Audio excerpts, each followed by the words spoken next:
আগামী ২৫ ডিসেম্বর দেশে ফিরবেন বিএনপি ভারপ্রাপ্ত চেয়ারম্যান তারেক রহমান। রাতে গুলশানে বিএনপি চেয়ারপারসনের রাজনৈতিক কার্যালয়ে সংবাদ সম্মেলনে কথা জানান দলের মহাসচিব মির্জা ফখরুল ইসলাম আলমগীর।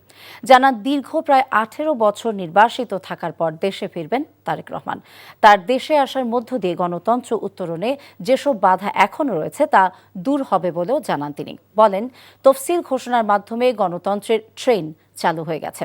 স্বতন্ত্র প্রার্থী ইনকিলাব মঞ্চের মুখপাত্র ওসমান হাদিকে হাসপাতালে দেখতে গেলে বিএনপি নেতা মির্জা আব্বাসের বিরুদ্ধে উত্তেজনামূলক স্লোগান এবং মব সৃষ্টির চেষ্টা হয়েছে অভিযোগ করে এর নিন্দা জানান ফখরুল। বলেন, কোনো রকম গোলযোগ বা সন্ত্রাস চায় না বিএনপি, তবে মব তৈরি করে বেকায়দায় ফেলতে চাইলে বিএনপিও বসে থাকবে না বলেও সতর্ক করেন তিনি।